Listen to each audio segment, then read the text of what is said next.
पंजाब में अब अगले 6 महीने तक आपकी सरकार किसी भी खतरे से बाहर है।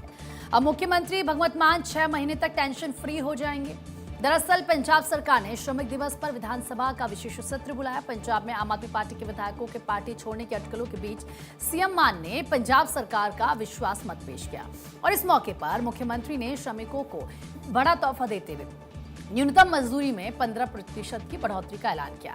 उन्होंने कहा कि यह फैसला सरकारी और निजी दोनों क्षेत्रों में लागू होगा। विधानसभा में ध्वनिमत से विश्वास मत पास हुआ और इस दौरान बीजेपी, कांग्रेस और अकाली दल ने वॉकआउट कर दिया था। इससे विश्वास मत सर्वसम्मति के साथ पास हो गया। ऐसे में अब मान की अगर हम बात करें तो देखिए, मान की सरकार को 6 महीने तक कोई भी खतरा नहीं है। इस दौरान विधानसभा में बोलते हुए मान ने कहा कि आम आदमी पार्टी पूरी तरह से मजबूत और एकजुट है। आपका झाड़ू भारत की राजनीति की सफाई करता रहेगा। और पंजाब में आप सरकार ने विधायकों के टूटने की अफवाहों और राज्यसभा सांसदों के पार्टी छोड़ने के बाद विधानसभा में विश्वास प्रस्ताव लाकर अपनी एकजुटता और बहुमत का शक्ति प्रदर्शन कर दिया है। ये जरूरत क्यों पड़ी विश्वास प्रस्ताव की, आप ये भी जानिए। 117 सीटों वाले इस सदन में आपके पास में 94 सीटें हैं। बेहद मजबूत स्थिति में फिर भी विश्वास प्रस्ताव पेश किया गया। विपक्ष ने कभी विश्वास प्रस्ताव की मांग नहीं की थी, लेकिन कुछ विधायकों के पाला बदलने की अफवाहों का सिलसिला जारी था।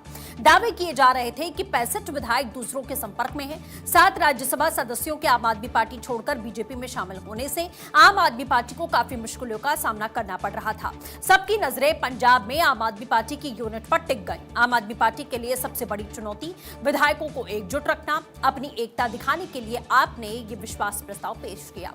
इसीलिए इन सभी बातों को खारिज करने के लिए आम आदमी पार्टी ने ये प्रस्ताव लाने का फैसला लिया।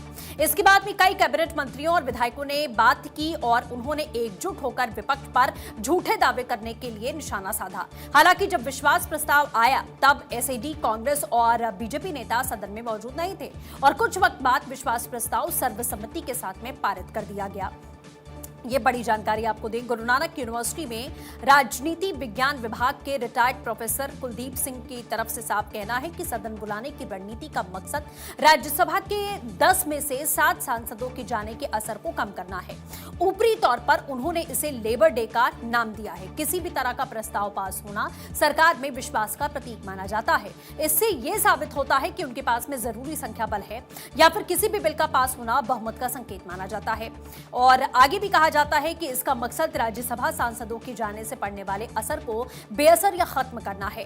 अगर कोई नई राजनीतिक घटनाक्रम सामने आते हैं तो सरकार से सदन का सत्र बुलाने की मांग की जा सकती है। इसलिए हो सकता है कि आज आप बहुमत में हो लेकिन कल स्थिति तब्दील हो जाए। आमतौर पर इसके लिए 6 महीने की समय सीमा तय होती है, लेकिन मान लीजिए कि पार्टी में कोई टूट हो जाती है और अगर विधायक दल राज्यपाल के पास चला जाता है तो स्थिति बदल सकती है। तो क्या अब मान सरकार बिल्कुल सेफ है? ये सवाल यहां पर खड़े हो रहे हैं।